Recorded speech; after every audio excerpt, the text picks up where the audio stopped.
Good morning, friends, and welcome to the hearings of the 183rd Diocesan Convention and our first virtual convention. I'm glad you're with us today. I want to give you a little bit of a warning that because we are doing a virtual convention for the first time, we're trying a bunch of stuff out for the first time at these hearings. So you who are fearlessly joining us today are some guinea pigs. So we're hoping things go wrong today so that they do not go wrong next Saturday. So we request your indulgence. I'm trying to keep an eye on the waiting room to allow people to continue to come in. Right now, it looks like we are all here. So at this point, I will ask the Reverend Dr. Hilary Cook to open us with prayer. You should be able to unmute yourself if I've done this right. I am unmuted, I think. Can everyone hear me? Great. Given the state of the world right now and our upcoming election, I would like to pray the prayer for peace from the Book of Common Prayer. So, the Lord be with you. Let us pray.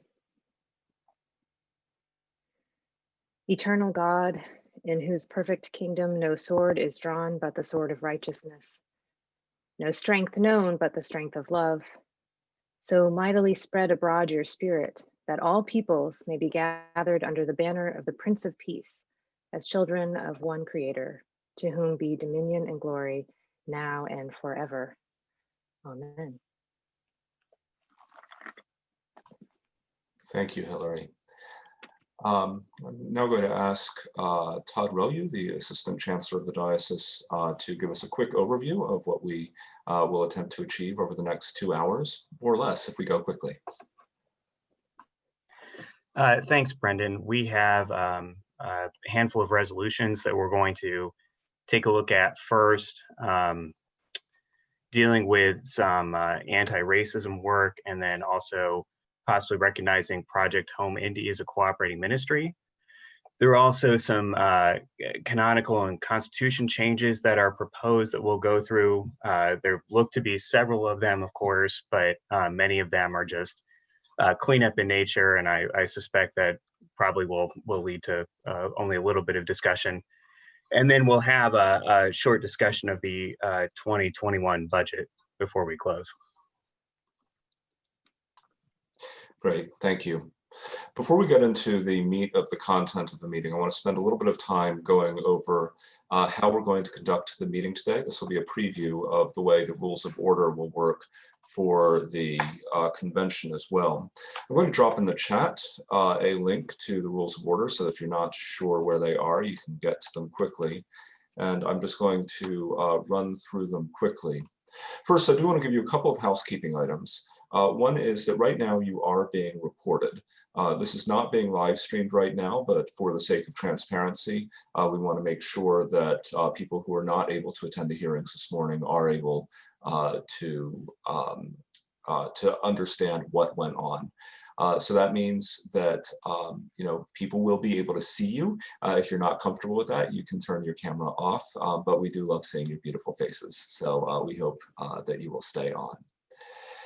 The other thing to know this morning is that in order to be recognized to speak, you will have to use the raise hand function in Zoom. How you get to this may be a little bit different depending on exactly what kind of device you're on. But in general, if you go down to, it'll usually be at the bottom of your screen, it might be at the top on some devices, go to where it says participants, and then you should get an option there to raise your hand. And that will give myself or Todd or Hilary, who are also co-hosts, the ability to recognize you and unmute you. You are not able to unmute yourselves. That does not mean we do not believe your voice is valuable and lovely. It is simply that we cannot hear all of your voices at once and be understood. So please be patient with us as we seek to unmute you.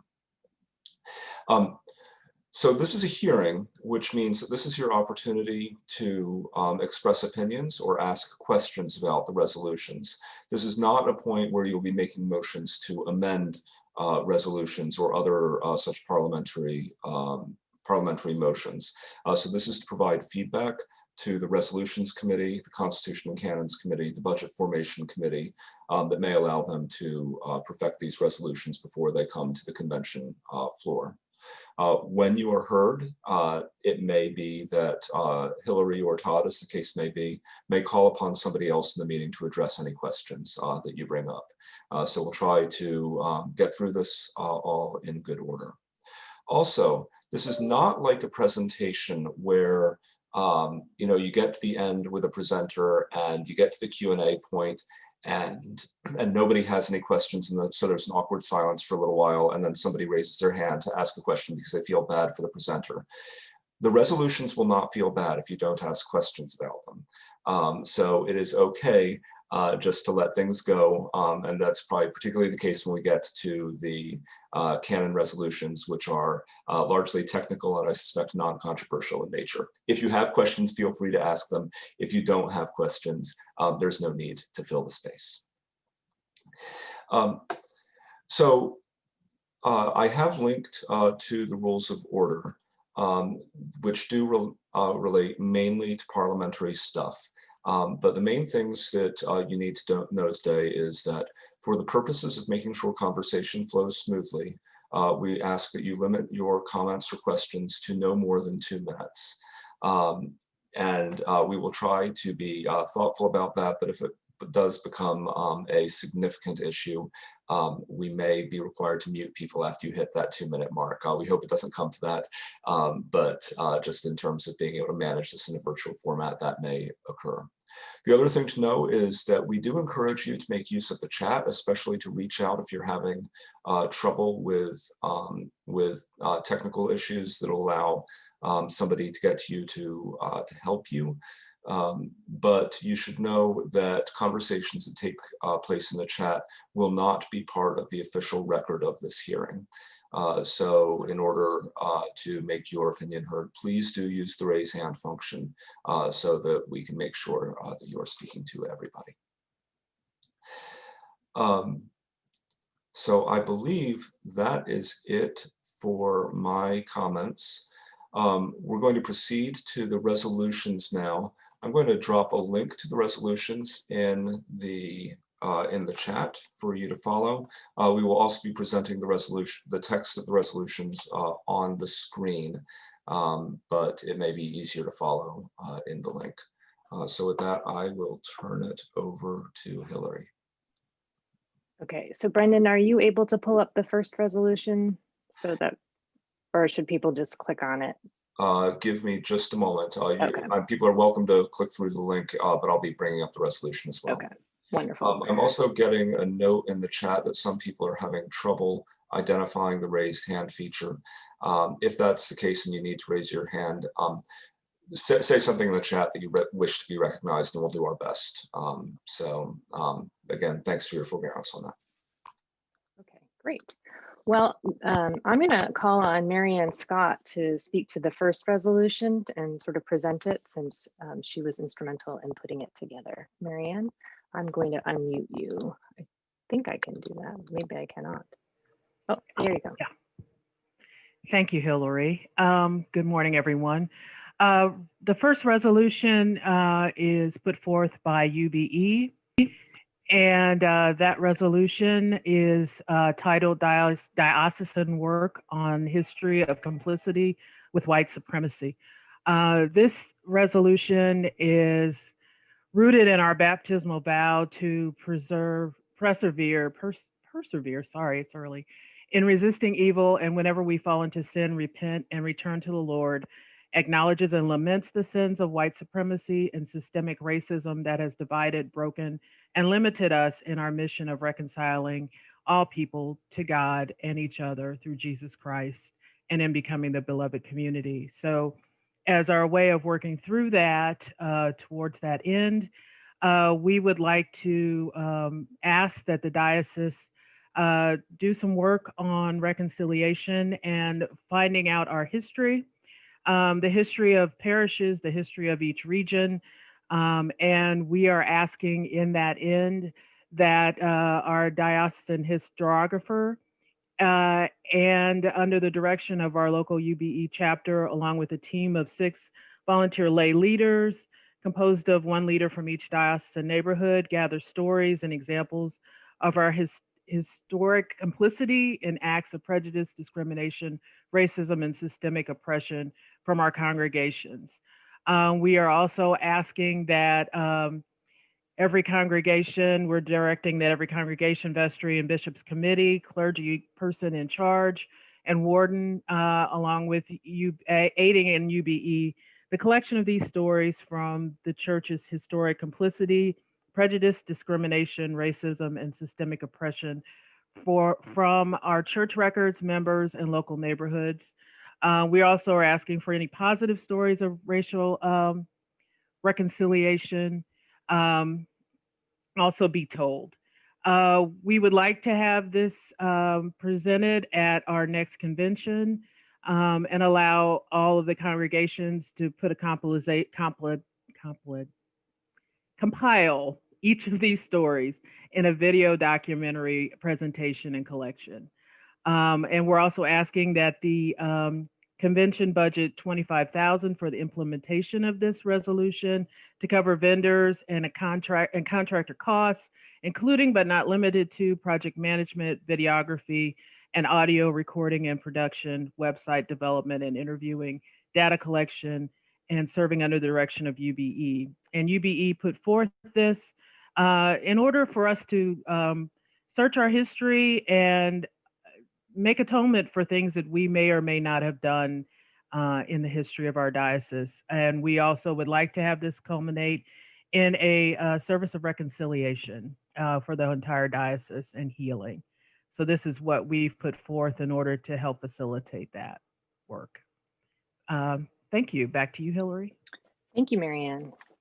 Are there any questions for Marianne and members of UBE?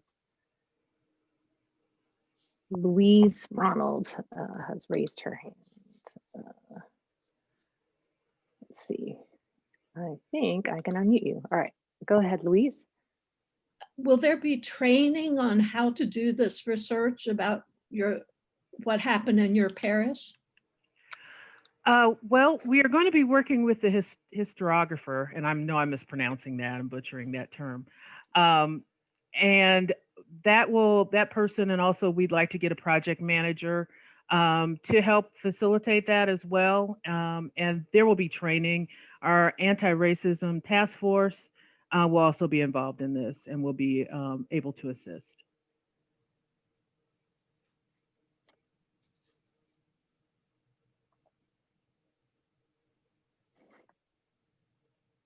Any other questions?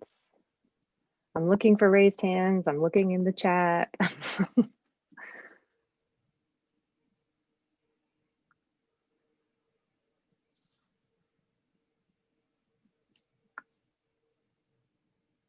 I want to make sure I allow space for anyone that does have questions to ask questions.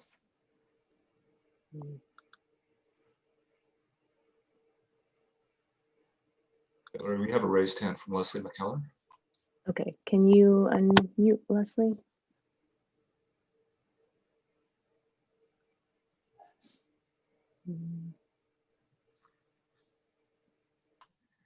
There we go. Can you hear me? Yes. Okay, good. Hi, Marianne. I am very interested in this resolution, and I've gone over in my mind the pros and cons of the timing of it in the middle of a pandemic, and I have come to the conclusion that there is no good time to address racism. You need to do it, and now is as good a time as any. So I've kind of resolved myself on that. But are you anticipating much resistance? And if so, how do you plan to defend this resolution? I don't anticipate much in the way of pushback on this resolution. Basically, this is to get history, the history and we're not going to know what that is until people start delving into it. That is also why we're asking for lay leaders in each neighborhood, because I don't have that much information or history on what's gone on in Southern Indiana as someone that lives there. So that's why we're asking for other lay leaders to assist in this, so that any kinds of problems that may crop up, that can be addressed by a person that lives in that neighborhood. And we feel that that would be a way to not have it so Indy centric, that it would be, available to all areas. Thanks, Marianne. A couple questions. First, Davies asks about where the $25,000 is going to come from, and then we'll call on Kimberly Applegate next. I would like to pass that over to Gray if he's available to answer that part of it. Good morning. I'm Gray Lassane. I'm a member of UBE as well, and I've been helping to draft these resolutions. We've not yet identified where this would come from. We would need to work with the budget committee and Davies Reed and others from the executive council to determine that. Perhaps one area might be a Christian formation or part of the budget that's designated for work around anti-racism. Thank you. All right. Thank you, Gray. Kimberly, I think you're the one person on the phone that has a number and not a name. So I'm going to unmute you and hope that it's you that I'm unmuting. If I can. There we go.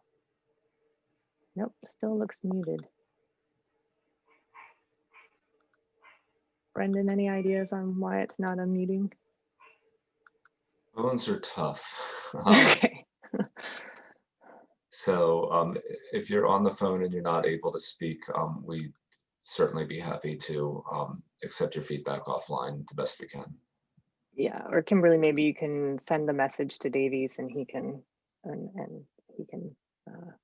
ask it for you. We have raised hands from Michael McGraw and Brooke Renee Bonnell. Okay, Michael, we'll go to you first and then Brooke Renee. If I can find Michael. There you are. There you go. Go ahead, Michael. Hear me? Yeah. Okay. I wanted just to comment on how this came about. In UB, we've been discussing for a few months what we could do in expanding the consciousness of racism in our area. And one of the things that came as a result of the conversation was to think about the South African Truth and Reconciliation Project. And the way to start that is to find out the truth. So that is one of the genesis seeds of this resolution out of UBE in a formal way to make it, to give it some form and structure. Thank you. Thanks, Michael. Brooke Renee, I'm gonna try to unmute you now, see if I can.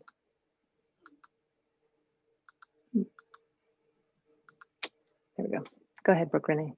Okay. My question, I don't know if you just tell me if this isn't the right time for this question, but I want to know how to get involved because I'm in Muncie, so that might be helpful. Also, I'm a trained sociologist, which includes interviewing. And I'm particularly interested in biases where it relates to race and ability. So. Great. Thank you very much for your interest. I appreciate Yes.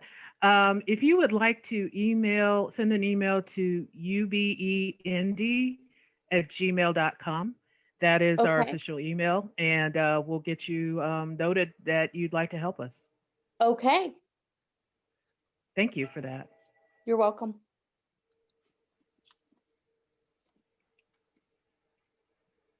I don't see any other raised hands. Further questions?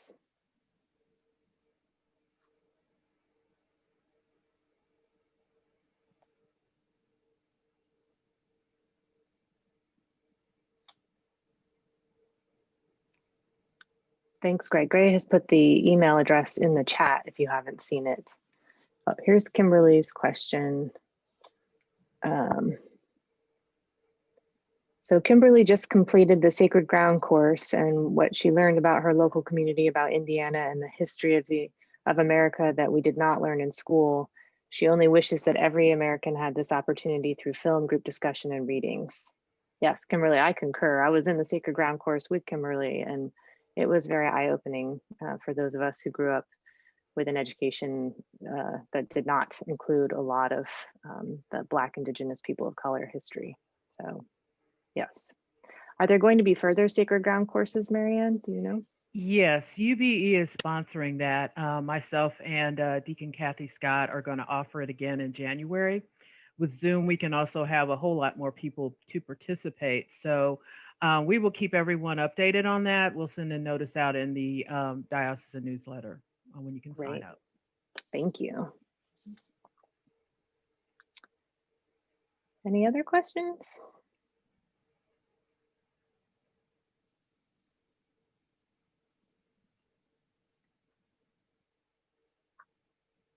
Well, I think perhaps we could move on to the next resolution then. Thank you, Marianne, so Thank much you, Hillary, for what you were able to share with us and for bringing this resolution to us.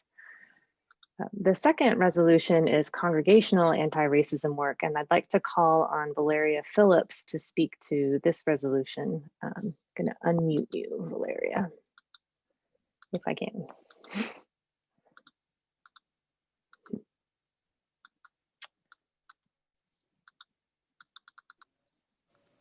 There we go. I think you're unmuted, Valeria. Go ahead, please.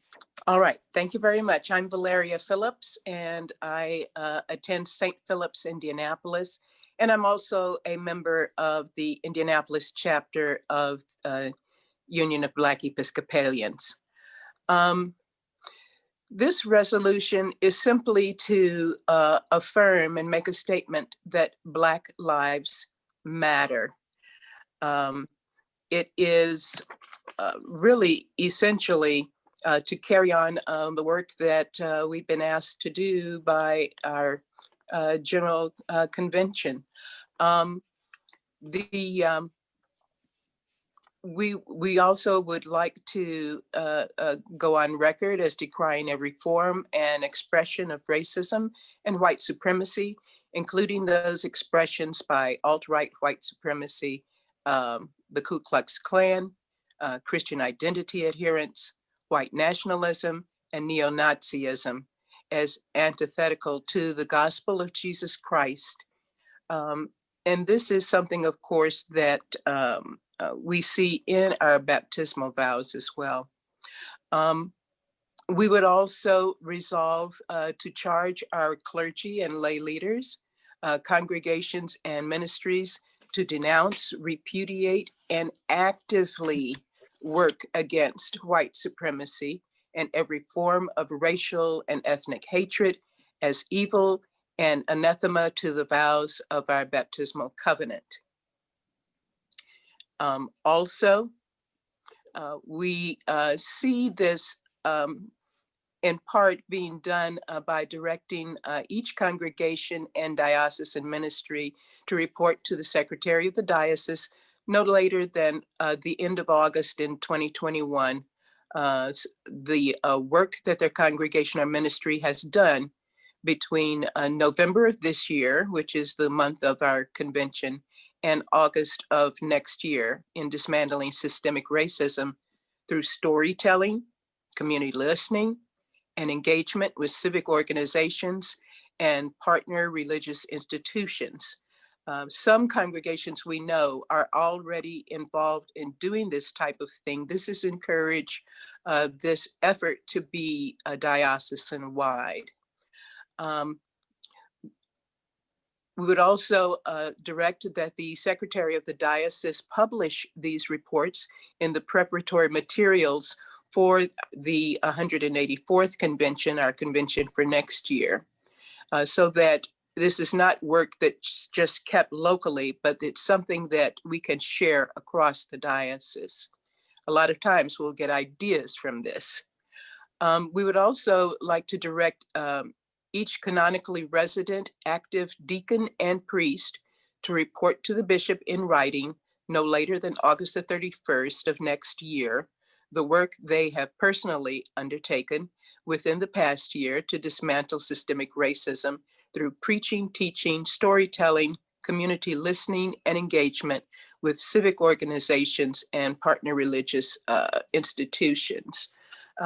We realize that our congregations are not all at the same level in terms of these activities.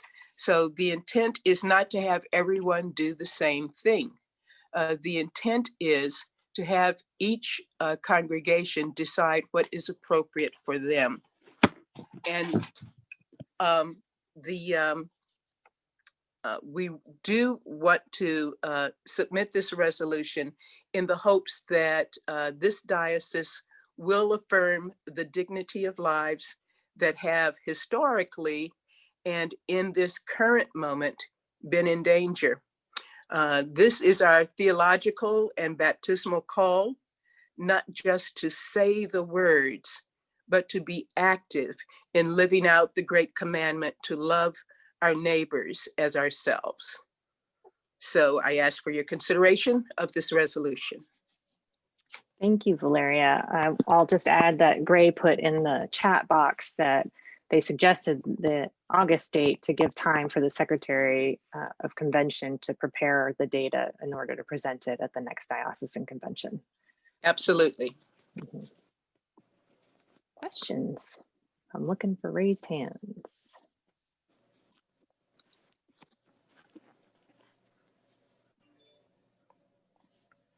Oh, Leslie, I see you have your hand raised. Trying to unmute you. There we go. Go ahead. Hi, Valeria. Hi, How Leslie. are you? Oh, Valeria. well. I never get your name right. It's okay. You will. Hey, I'm hugely. I'll keep working at it. Valeria, love this resolution. Hugely supportive. I was wondering if you could give us some, if you have some concrete examples of what community listening, engagement with civic organizations, and partner religious institutions looks like. Just make that come a little bit more alive and more concrete for me, if you can. Sure. There may be other religious institutions, other churches in your area that may be involved in this journey as well. They may be more diverse. They may be less diverse. But those partnerships, as we look across denominational lines, keeping in mind that we are all God's children, a lot of times this is a good place to start by having conversations, or let me also say, in partnering with community. A lot of times we will go out and go, well, I don't know what to do. And that's a good place to be in, because that means you can go out and ask questions. What's going on in your communities? What do you know about your communities? Are there other activities? Maybe it's just getting to know who are the people in your area. What are their needs? How might we help walk alongside and assist with those? This is not about telling people what to do. This is about listening, hearing what concerns are, and understanding those. A lot of us have questions just in terms of what does all of this mean? So we don't have to have the answers. We need to be curious and willing to listen, hear, and understand. Thank you. Michael McGraw, I'm going to call on you. And while I'm unmuting you, Frank Impichike has expressed his appreciation for the kinds of accountability built into this resolution. Thanks, Frank. I want to add on to the community participation aspect. And by the way, am I more audible this time? Yes. Okay. Interesting that Leslie and I are both in Zionsville, which is 90.2% white. Yet, there has been a meeting with the mayor and chief of police, with the community participants that wanted to participate, to discuss policing and any aspect of policing that the community wanted to discuss. Held socially distanced outside at a park on September 30th. There's also, this Thursday was the third of a 5-week session on implicit bias being presented by a local resident of Zionsville, Dr.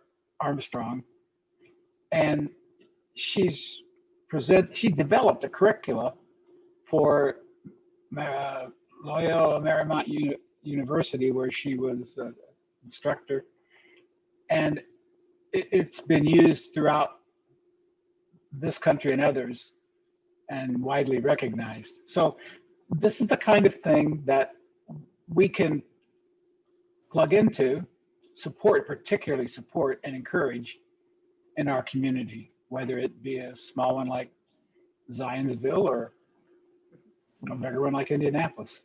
Thank you. Thank you, Michael.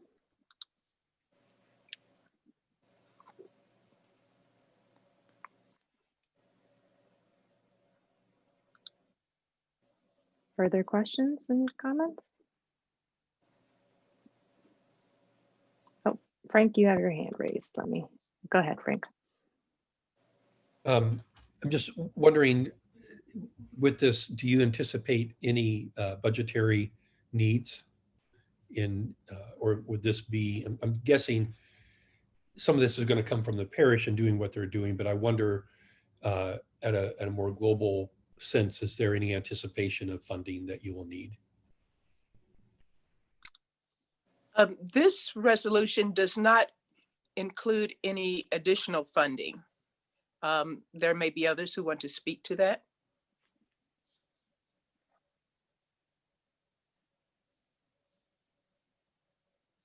Michael McGraw. Let me try to unmute you. There we go. Yes, I'd be glad to. This is a position, like a position paper. This is a statement of support by the diocese to make it clear that the diocese is behind the fact that Black Lives Matter. So it doesn't take any specific action or funding to pass the resolution. Thank you. And, we all know that education does not have to cost money. You can start simply in your community and reach out to people and read books. And there are a lot of ways to engage this resolution that do not require money. Marianne? And I was going to speak to that as well. As president of UBE, we've discussed different ways that we can be helpful. And that would, as Hillary just said, you could do a book study, you could do a film discussion, you could organize things in your community or parish that would not cost anything. So that is why we did not ask for a monetary component to this resolution. Thanks, Marianne. And there are comments here in the chat that I missed. Gray said, community listening, what would it be like for groups from congregations to participate in anti-racism workshops with local organizations? And Louise Bowling has asked, would there be interest in a discussion or a list of books to use with children on diversity, racial justice for the diocesan newsletter, such as The Undefeated by Jason Reynolds? She encourages getting our kids involved. Yes, totally agree. Definitely. Yes, and the Anti-Racism Committee task force is going to be putting together a list of resources as well that will be aids to congregations. Michael, I'm trying to unmute you so you can also, there you go. Yes, along that line, for those who attended the pre-convention workshop this Wednesday, there was, by the group Forma, they got into discussion about just some of those things about books appropriate for children on this issue of religious formation. Thank you. Thanks.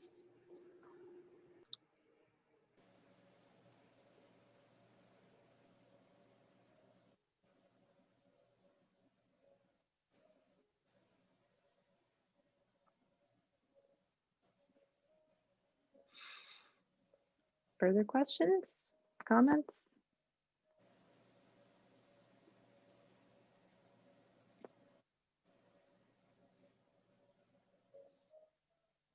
Okay, I think you have the UBE email. Oh, Holly is there. This resolution gives us the ability to do the work we are invited / required to do and gives us a way to show that work. Exactly. Yeah.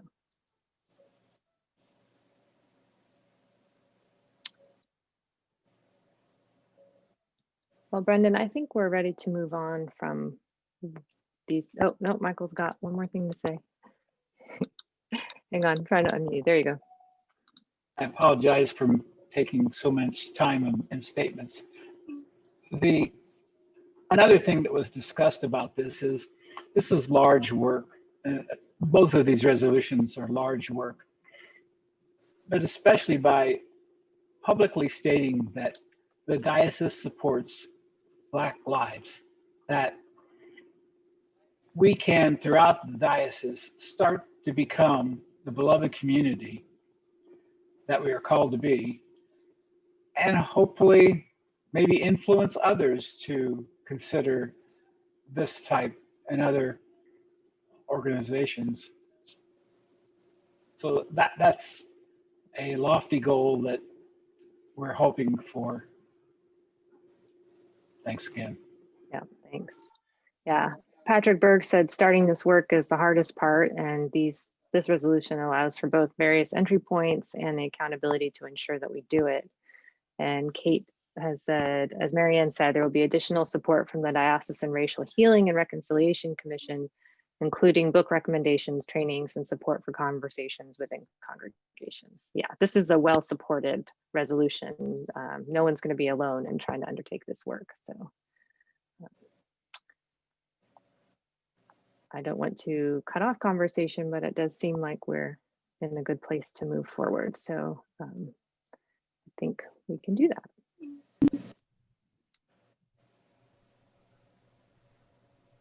Oh, Brendan, I don't know about this resolution. Is there someone from Executive Council that would like to speak to this one? I think I can, and I'd welcome anybody else from Executive Council to say something as well. So Project Home Indy is an organization supporting young pregnant women or women with a young child under the age of 3 who are at risk of homelessness, and helping to provide them stability and kind of the surround them the support that they need to avoid homelessness and to get the early lives of their children off to a good start. They approached us. This is a long-standing organization. It's been around for at least about 10 years or thereabouts, and is located on the campus of Trinity, Indianapolis. And they approached us over the summer because one of the strategic goals that they have as an organization is to be able to offer quality health and retirement benefits to their employees.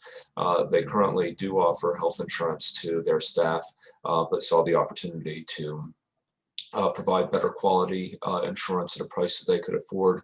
They currently do not offer any retirement benefits, and so by affiliating with the Diocese of Indianapolis would have the ability to do that. I suspect there may be some of you wondering, especially thinking about how well publicized Trinity Haven was when it was becoming a cooperating ministry. But a large part of that was a ministry that was being founded in the moment. And Trinity, Project Home Indy was a much quieter process simply because it's been around for a while. That's essentially what's happening here. I'll just a note on the cooperating ministry status for those of you who may not be very familiar with it. Becoming a cooperating ministry does not give the diocese any control over an organization. They do not become a church by virtue of affiliating with us.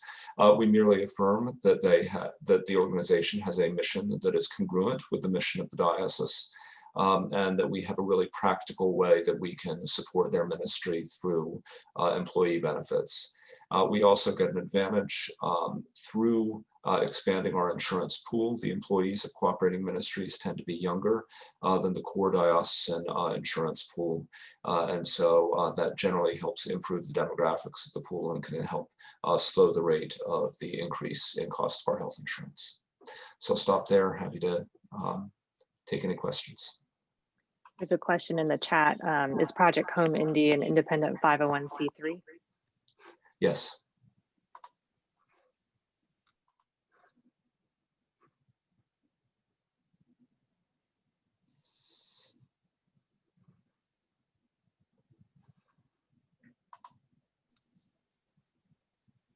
Davey says there's $1,000 budget implication to this resolution of which Executive Council is aware.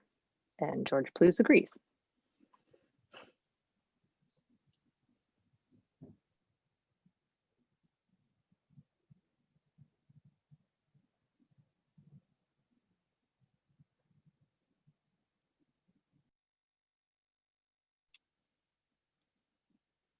Valeria, let me unmute you. Okay. There we go. Go ahead. Just wanted to ask, where is it located? It is on the campus of Trinity, Indianapolis. I would rely on a Trinity member, perhaps Todd Will, you can identify the particular building. I'm not as familiar with the Trinity Indy campus as I might be. Yeah, it's on 32nd Street near Meridian Street.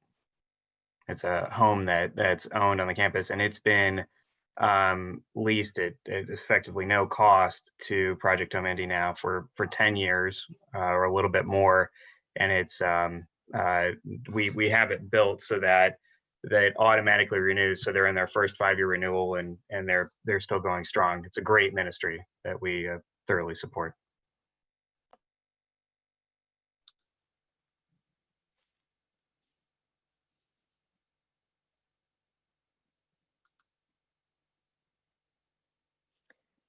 Michael, I'm unmuting you right now. There we go. There we go. Todd, I was wondering whether there were any thoughts or plans of expanding the footprint of the ministry, which is not necessarily for this discussion, but a quick answer maybe. I'm not aware of any plans right now that they have to expand, but you know, certainly we would be open to working with them if that's something that they want to do going forward.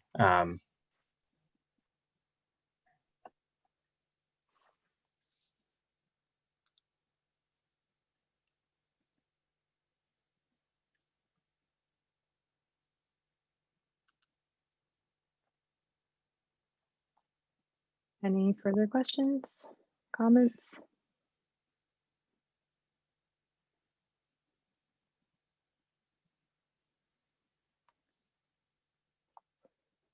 Okay, I think we can move on from this resolution then.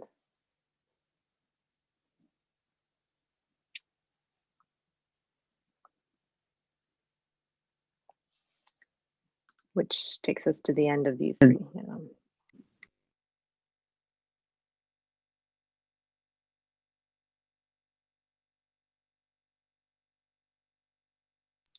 Todd, I think this is you, right? Okay, all right. I didn't know if I was going to get an official transition, but I'm ready to go. So there are a number of canonical changes, as I mentioned. We'll try to move through these fairly quickly. I don't know if that's Brendan's screen. I don't know if you want to put the text of that up or not, but I can speak to it generally. So for Canon 2, as we indicated, there's a number of cleanup items that are happening. You'll see kind of running through the canons. There's the switch over from deaneries to neighborhoods, which is a process that started in 2018. And what we committed to at the time was that if it was successful, we would go through and amend the canons to kind of switch fully over to neighborhoods in 2020. And that's in fact what we're doing. So that's referenced in here. There's some elimination of unnecessarily gendered language. That's just a remnant of the past. There's an elimination of the committee on the bishop's address, which has not functioned in many years. So that's really a cleanup. The slightly more substantive one, which deals with the sort of changes to Constitution and canons, we've run into an issue where for the Committee on Constitution and Canons to do its work, we had originally set a deadline of something like 60 days before convention for the submission of proposed Constitution and canon changes, and that's a deadline that really snuck up on people. And so we wanted to provide some flexibility, provided the Committee on Constitution and Canons has time to review, and provided there's enough support, we're not preventing further proposed revisions from being considered. And so we provided sort of some flexibility there.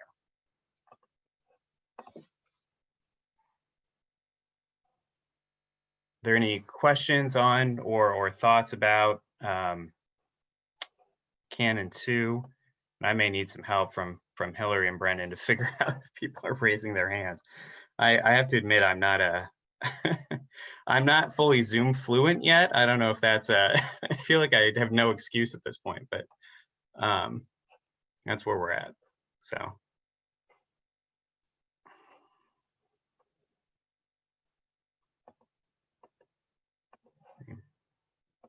You raised hands?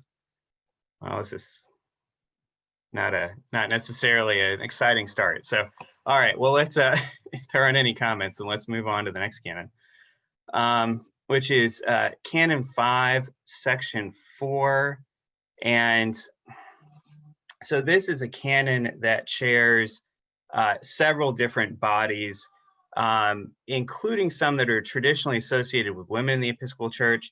And this is really a remnant of the past, or at least that's how we feel about it, that it kind of put those women's groups under the authority of the bishop in a way that seemed not empowering, but more controlling in some ways.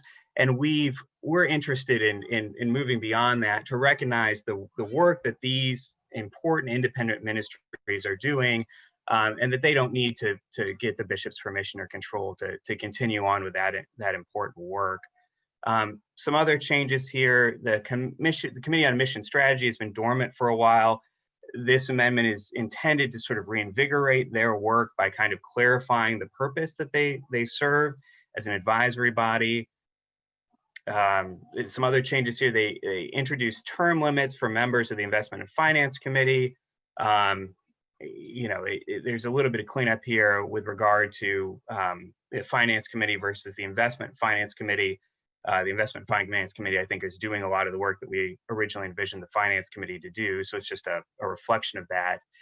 And then, let's see,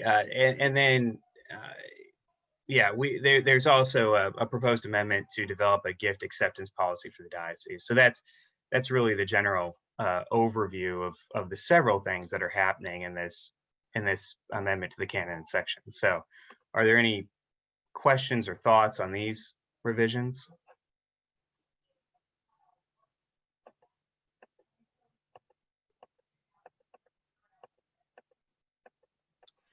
Davey's hand is raised. Okay. Are you able to unmute him, or I'm looking for him, but I can only see 5 at a time.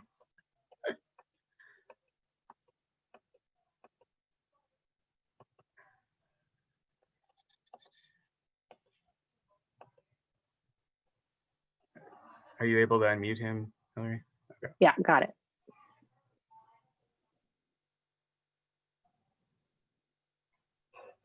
Davies, we can't hear you, but you're not muted, so.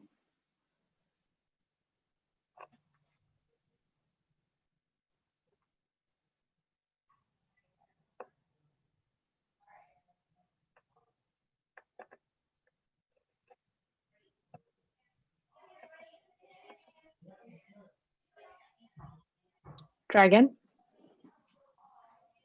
Are you speaking, Davies? No, it's not working. Can you write your question in the chat? In the meantime, I think Louise Bowling has a question. Trying to unmute Louise.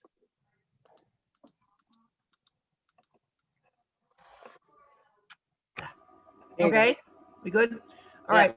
So I'm on the executive council / board of the Episcopal Women's Ministries in the diocese. We were a little taken aback when we saw this. And just for future reference, if you're going to, when you're changing the canons, if you're going to make what feels like a very substantive change, although I recognize, and we do too after discussing it, that's really not. I just think that we might have appreciated a heads up. I don't know how you usually handle that kind of situation, and it's not a big deal. We see what you're trying to accomplish and appreciate you recognizing the independence of that large group of ministries, actually. So, thanks. It's a good comment. I apologize for not reaching out earlier, but thank you. So Davies has two questions. The first is, the new wording leaves a great deal of flexibility in naming members of the Mission Strategy Committee, but it does not seem to ensure a balance between orders. Is that intentional? Yeah, I can speak to that. Yes, it is intentional. So the intent in that section of the canon is that there is a desire for geographic diversity.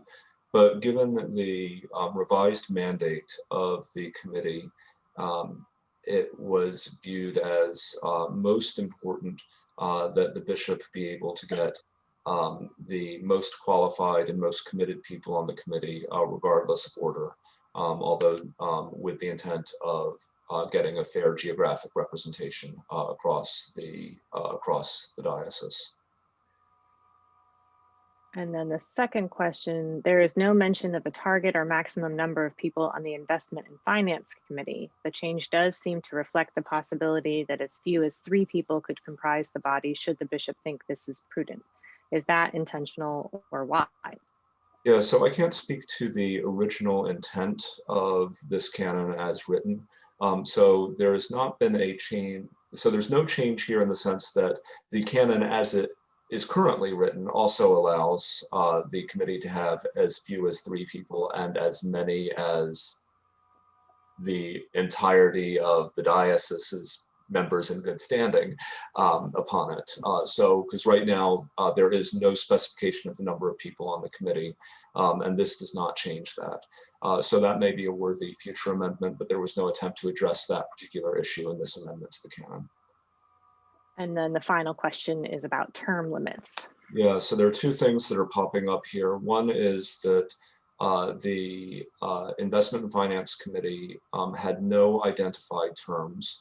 And so the intent of the change in the canon to have a 3-year term was so that when the bishop invites somebody to join the Investment and Finance Committee, she would be able to make that invitation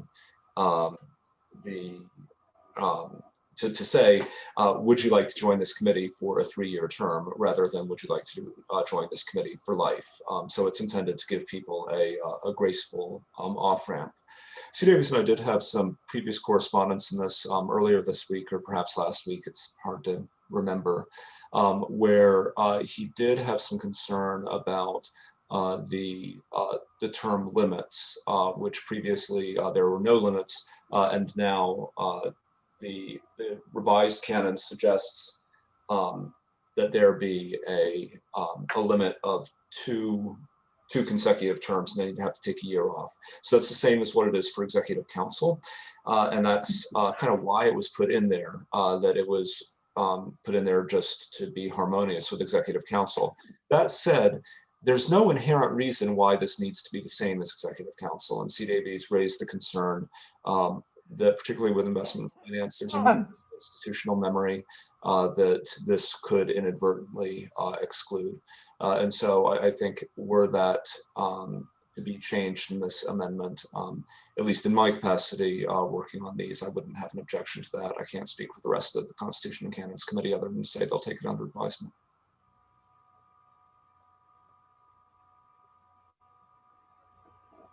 Okay.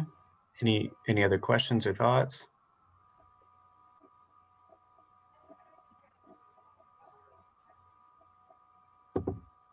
Okay. at a recommendation of someone in the chat, I'm using the participants list now. So I'm improving. We're getting better, I promise. All right, so let's move on then to the next canon if there's not further discussion. So this is Canon 8, Section 4. And this relates to the composition and duties of the Standing Committee. And this is really just a cleanup. At the 170th convention, we needed to add some new people, and then their terms were staggered.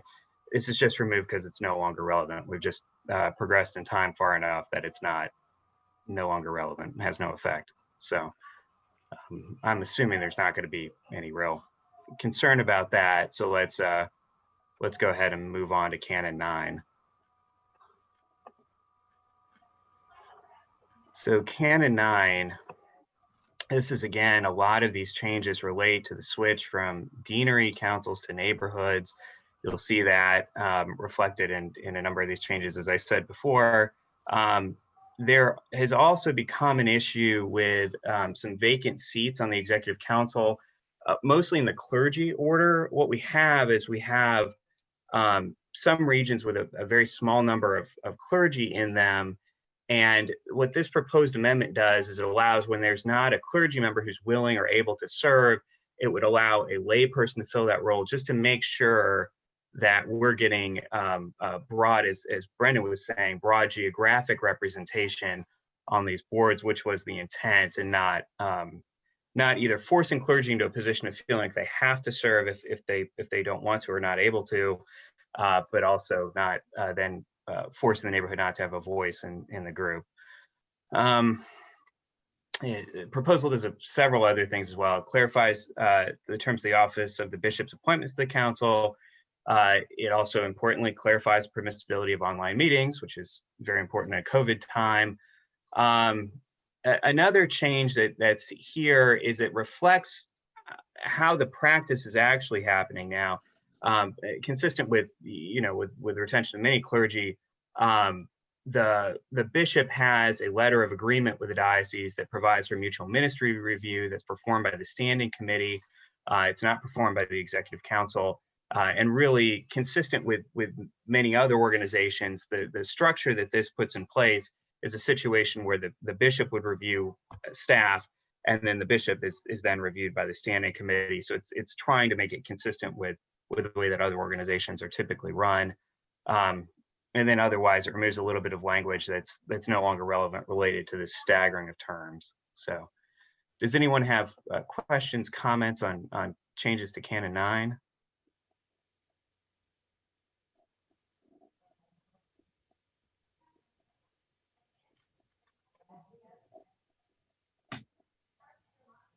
Okay, I'm not seeing any. Hillary, are you seeing any?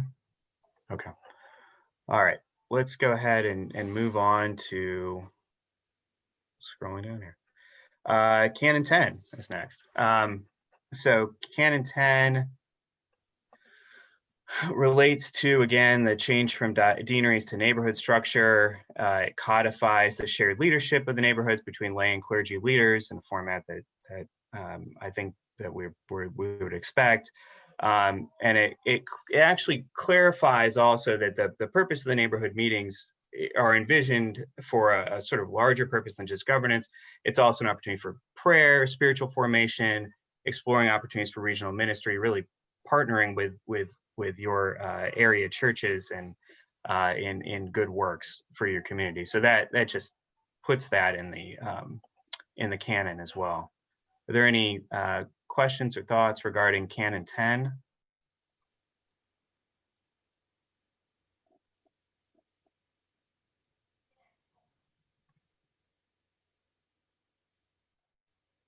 Okay, I'm not seeing any. Okay.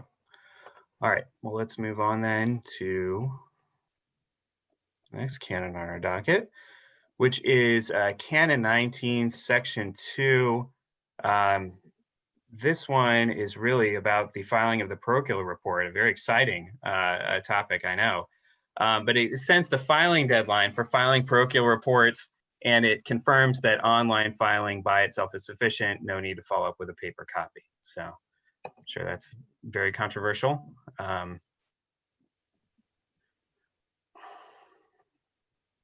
All right, not seeing any thoughts here. Okay, well let's look at. Brandon's already ahead of me. He's already moved on to Canon 20, Section 16, which is our next canonical change. This one I may need Brandon's help on, but I'll introduce it and tee him up. So this was a so-called Moss canon that was in place and intended to allow sort of a more flexible structure for smaller congregations. What we found in practice, though, is that it didn't wind up being terribly functional for these communities. So Brandon went out and sought feedback from congregations that might take advantage of this, and has proposed some revisions based on their comments to make it more useful to them. So Brandon, do you want to expand on some of the high points of these changes?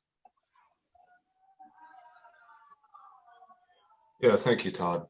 There's a whole lot in this canon, so we can go as deep as people want to go. But just starting with the reasons that congregations who seemed like a good fit to organize this way were not doing it. There were kind of three issues that they brought up. One was that the Moss canon subjects churches that organize in this way to scrutiny of the diocesan convention, to which parishes and missions are not subject. And so that unusual level of scrutiny felt vulnerable and unfair.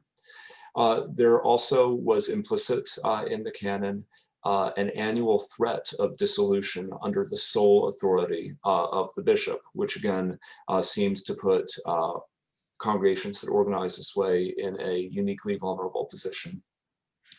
And then just sort of the sense that the Moss canon as written was a sad canon, that the overall sense, if you read it, is of a way of managing decline rather than loosening up ways of organizing for new ways of growth. So the revised canon tries to address each of these in turn. First, one thing that this canon does is change the name from MOS, which stands for Ministries of Strategic Scale, to simply missional communities. The reason why we're axing Ministries of Strategic Scale is that's clearly a euphemism for smallness. And there's a hope here that these ministries can be growing ministries. So a change in oversight would be that missional communities would be subject to the oversight of the Committee on Mission Strategy, the Executive Council, and the Standing Committee on terms nearly identical to what parishes and missions have to comply with the sole exception that the bylaws of the organization would be subject to the approval of the Committee on Mission Strategy. And the reason for that is simply that because these ministries are given significant latitude in how they organize themselves, that we do want to make sure they're supported in how they document that organization in the bylaws. The dissolution of a missional community would be under identical terms to other missions, which would require action by both the bishop and the standing committee. So it would put the missional communities and missions on equal footing. And finally, the proposed amendments make the canon much more neutral about the circumstances that could cause a congregation to seek the status. It could simply be that for existing congregations that it's hard to get a rotating leadership on a vestry, so it may be more natural to get a more flexible form. The other possibility here is that the missional community canon is a way that new communities might organize as well, where it doesn't make sense to immediately go for a mission status, but to try something smaller scale and more experimentation. And more experimental. There's a lot of other stuff that's going on in here in terms of sort of technical, concrete details about how that happens, but I won't subject this body to all of that unless you have questions or points of discussion.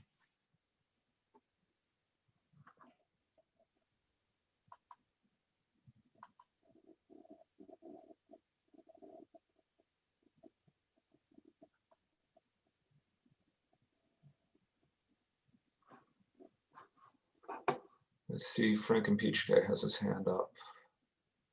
I'm going to attempt to unmute you, Frank. Thank you. Just in clarification of terminology, but also identification.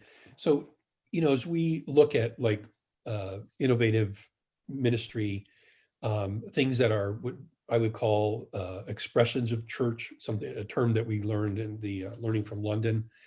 If those, you know, kind of gather some ground and grow, is something like that, would that fit into kind of a missional community? It's a non-parochial or non-parish kind of grouping, but a group that may grow to a point of recognition and standing more than just an outreach ministry of a parish.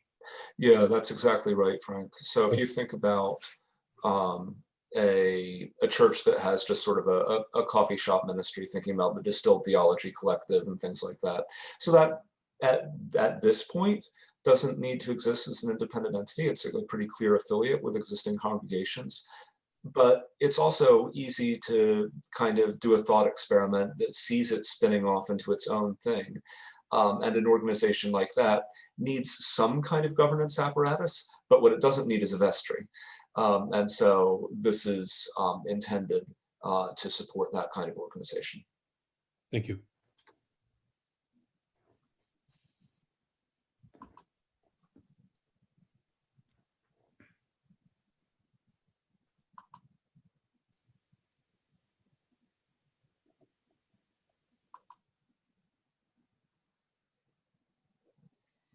All right.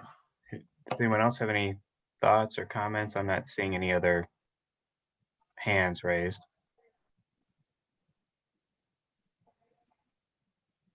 Okay. Well, then let's go ahead and move on to Canon 27. Canon 27, again, is sort of an acknowledgement of the current moment. And the fact that we need to engage in more online meetings and to engage in electronic voting. And so that's really what this canon is intended to confirm and just explicitly put that into the canons. So it's just a fact of where we are today. Anybody have any thoughts or comments or questions about Canon 27?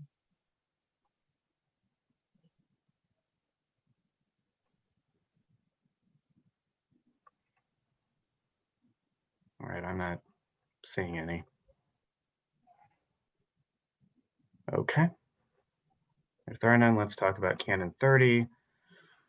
So Canon 30 is intended to do a couple of things. One, it's intended to correct an issue that was unintentional. And what had happened before is that effectively congregations without a clergy, members of those congregations were technically not eligible for positions elected at the diocesan convention. That was not an intentional thing that we wanted to have happen. And so we've corrected that to allow for those members to be elected to positions. And then also it's clarified that if there are nominees from the floor at the diocesan convention, those nominees need to be prepared to provide whatever basic information is necessary to diocesan staff to allow them to be added to the ballot. So those are the changes to Canon 30. Do you have any questions or thoughts on Canon 30?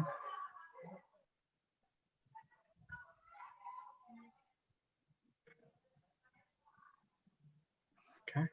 All right, I'm not seeing any. Let's go ahead and talk about the last, and this is the proposed change to Constitution Article 4, and it does relate to lay delegates. This is, in fact, the second reading of this proposed amendment to the Constitution. It was approved last year, but in order to be effective, change to the Constitution needs to be approved at 2 successive conventions. And so what this does is it expands the youth role in the convention. It will allow for basically 1 youth delegate per neighborhood and then 2 at-large that are selected by the bishop. And these youth delegates will have both voice and vote. at the convention. So the purpose here is just to recognize that we do have youth members within our congregations who want to be involved at the diocesan level, and to provide them with a real and meaningful way to participate in diocesan convention with us. Anybody have any questions or comments about the constitutional change?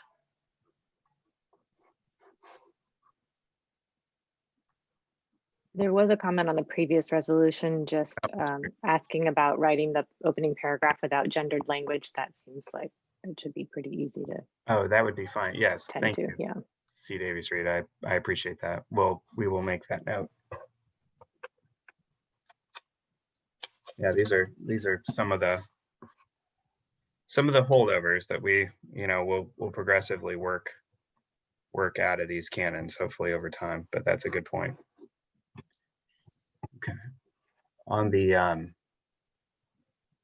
right, I'm not seeing any hands raised about that constitutional amendment. All right. So if there are none, then I think the next item on the agenda is the 2021 budget. Thanks, Todd, and I'll be ready to address that with C. Davies' assistance if he is willing.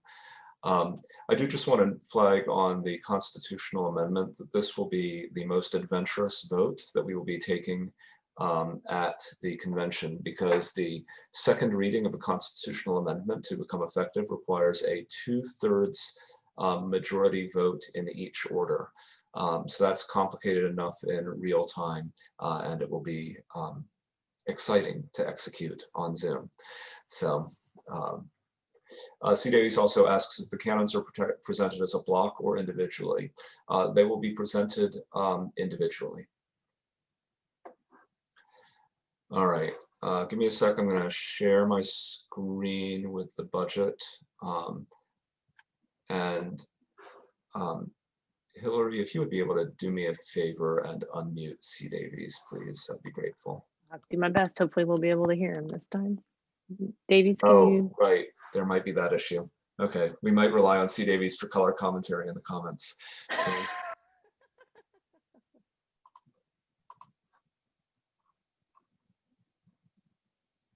You are unmuted, Davies, so, whatever you're, maybe it'll work at some point.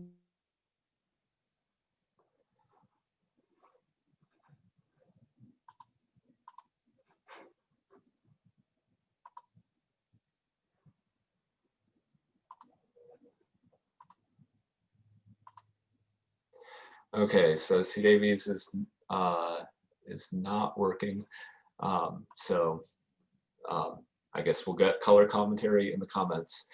So I'm going to drop a link to the budget in the chat because I know it is quite small, so it'll probably be easier for you to pull it up. I'm just going to start with a few introductory comments and then allow some time for Q&A. I know almost all of you, if you've attended your neighborhood meeting, have already seen this document, but we're happy to address any additional questions or comments that you have. The big thing to know here is that after revising the budget twice in 2020, the Executive Council and the Budget Formation Committee continue to be concerned that a lot of our congregations are likely to be facing economic challenges going into 2021. In the main, our congregations have been able to get through economically better than we would have expected, but we are nonetheless in a very adverse economic environment, and the economic support that came through from Congress early in the pandemic needs to be renewed in some form, but Congress does not have the appetite or ability at any rate to do that at this stage. And so the really beneficial support that appears to be far off is a thing that we just want to be prepared for Even though congregations have weathered this pretty well to date, we want to make sure that relief is available for them in the event that we are in a protracted economic crisis. So on the income side of things, the main thing to know is that for all congregations in the Diocese of Indianapolis, 50% of the apportionment will be voluntary.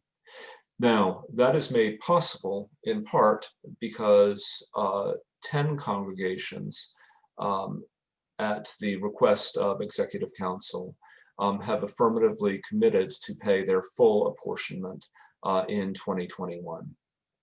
And so that enables us to be able to offer very widespread financial relief to congregations without making truly injurious cuts to the diocesan budget. When it comes to the other pieces of income in the diocesan budget, the other big part is the draw from the endowment. And that remains at 5% in 2021 and is little changed. It's a move of about $30,000 from 2020 to 2021. So the thing really to know, I think, about the income side is that from a peak of income of 3.9 million in 2017, we're dropping to about 3.5 million in 2021. So that's a $400,000 change. It's a pretty big move for a budget like ours. On the expense side, when we look at the expenses, again, this is a 200 line item budget, so I'm not going to go through it all. The things you ought to know about is that we continue to make our full payment to the Episcopal Church as a denominational body. That's about 15% of our budget, or about $445,000 this year. The largest single line item in our budget is health insurance, which combined adds up to about $700,000. We took about a 5% increase to health insurance this year, which is better than it's been in a lot of recent years, but is still a number that is well above inflation. We've also assumed a certain level of, C. Davies also speaking up in the chat reminds me to tell you that the cost share between clergy or all plan participants, clergy and lay participants and their employers will remain the same in 2021 as 2020. So the employer will take care of 78%. And the employee will pay 22% and is able to get a 1% rebate on that if you demonstrate getting your annual preventive care visit. So while it's still the long-term plan for the cost share to move up to 25%, given the economic constraints of the time to try to make life easier and fair for employees, we are not moving that cost share percentage up in 2021. The 2021 budget reflects a moderate resumption of in-person activity during the course of the year. So in 2020, we slashed the travel budget, many of the other budget items, commission on ministry and so forth, where expenses were related to in-person gatherings. We continue to assume a reduced level of in-person gatherings compared to a normal period, but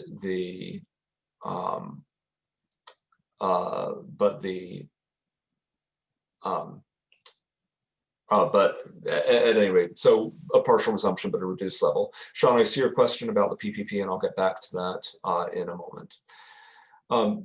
Also, as we've discussed, the bishop's staff will be on a salary freeze this year in recognition of the fact that many of our congregations will be unable to provide their staff salary increases.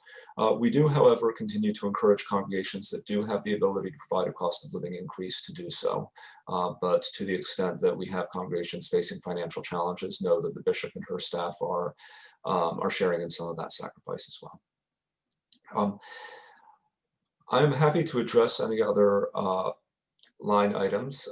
C. Davies also reminds me that I have been remiss in failing to point out that the budget is organized realigned according to our mission. This is the second year that we've presented the budget in this format, and the Executive Council and Budget Formation Committee continue to move deliberately in this direction. Okay, so to address some of the questions that have come up in the chat, and then certainly if you would like to be recognized to ask questions in person, please do so. So Shauna inquires about the question of the PPP grant income being included as part of the National Church's ask in the apportionment. So that has to do with the diocese received a PPP loan. It is not yet converted to a grant, but we expect it to, and that is that was about $200,000. There are rumblings that the budget for the budget for 2022 for the Episcopal Church, which would be considered a general convention, would include PPP funding as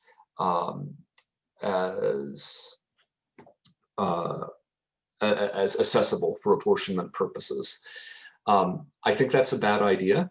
I don't have direct control over that. General Convention is going to have to figure that out, or the Executive Council of the Episcopal Church might want to stick a finger in the air and see which way the wind is blowing. I think that would be enormously unpopular, but that doesn't mean they won't do it.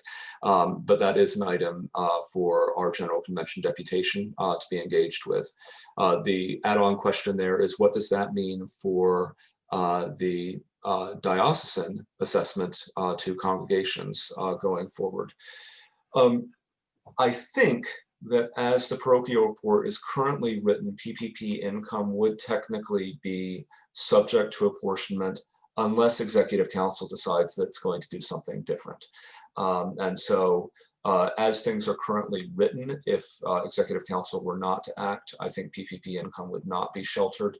But I think that's a legitimate question to be raised with Executive Council to be thinking about, because the underlying philosophy with the apportionment is that it is to address sort of stable sources of income, which the PPP clearly is not. So that's the question for Executive Council to take up. Louise Bowling brings up that reduced travel is a good thing relative to the environment. That is certainly true. We're spending a lot less on mileage these days and airplane tickets, and accordingly fewer emissions. Bishop Jennifer has said in other settings that what the pandemic has really done is raise the bar for when she's willing to take a trip, because it has been shown that while being on Zoom all the time is not a subject for being in person, is not a substitute for being in person. It is a lot of the time, and so we'll be more judicious about that. Evelyn Wheeler points out that no cost of living for small churches disadvantages a clergy search. That is absolutely the case, Evelyn. Thank you for bringing that up. That is why we encourage churches who are able to do a cost of living increase to do so, but recognizing the unusual adversity of the current environment. Joan Trendell from St. Albans asks about the line including the aid to congregations. That is line 140. There is a 40% reduction in the unrestricted aid to the congregation, to congregations who receive cash aid. That's 18 congregations, about a third, slightly more than a third of diocesan congregations. We've had direct conversations with every congregation receiving diocesan aid to ask them to make a consideration, given the constraints and resources that they have, the apportionment relief that will be available, and the needs of the diocese writ large, what amount they believe to be fair to request from the diocesan budget. So that's not a 40% across the board cut. We are trying to give congregations some ability to really prayerfully consider what it is they need and what it is that is fair. We've received responses at this stage from every congregation to whom that question has been put, with I think 2 exceptions, and we'll be getting back to congregations with preliminary figures as soon as we are able. The numbers won't become official until after convention. But I'm grateful for congregations for participating in this in a thoughtful way. Mary Tafflinger inquires about whether new missional communities will be able to apply for congregational aid. And the answer is yes, but the way to be thinking about this is that, as we discussed last year and to some extent this year, there's a shift from long-term unrestricted aid to congregations, which is a system that has lasted for decades, to grant-oriented funding, where congregations would apply for particular startup or project funding that could last for multiple years but would not be indefinite. The goal is to move away from indefinite, unrestricted cash aid to congregations. So for missional communities to apply for aid, what you need to be thinking about is not aid as a permanent source of the funding, but as a source of startup or project funding. We had intended to roll that out in 2021, but there was a pandemic. So we will be looking to roll that out in 2022 and beyond instead.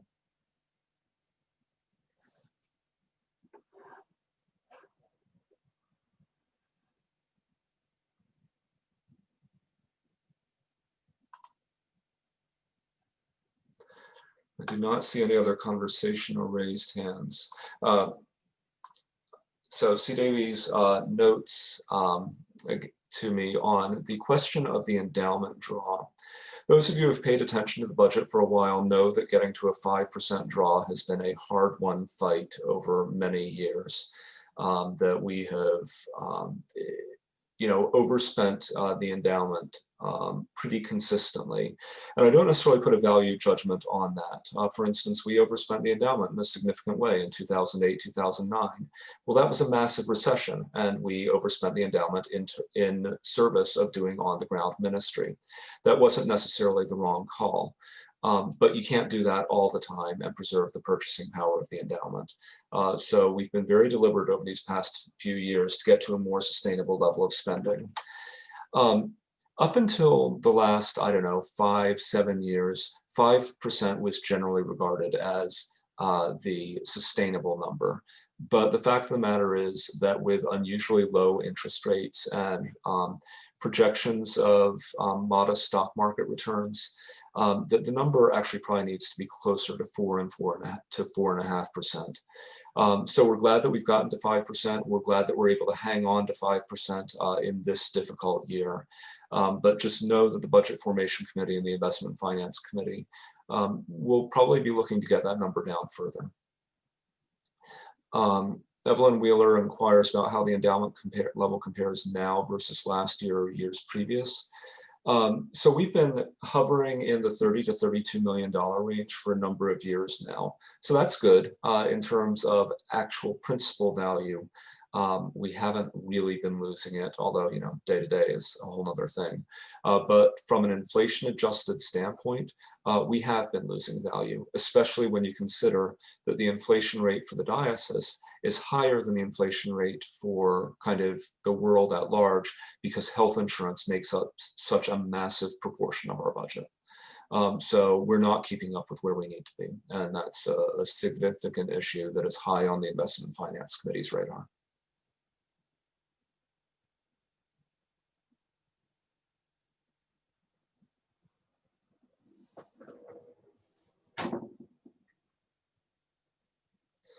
I'm going to stop sharing my screen. And I do not see any other questions or comments. So.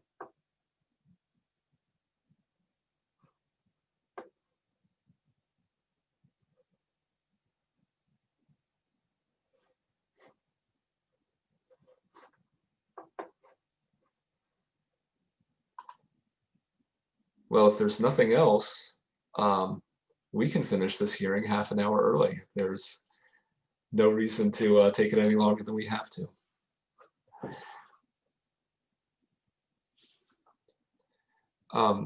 Hillary, may I ask you to close us with prayer, please? Sure.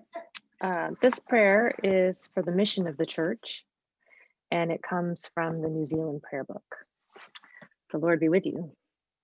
also with you. Let us pray. Draw your church together, O God, into one great company of disciples, together following our Lord Jesus Christ into every walk of life, together serving him in his mission to the world, and together witnessing to his love on every continent and island. Amen. Thank you, everybody. We'll have the recording posted shortly for those of you who want to relive this experience, and we will see you all at convention at this same time next week. Take care, everyone.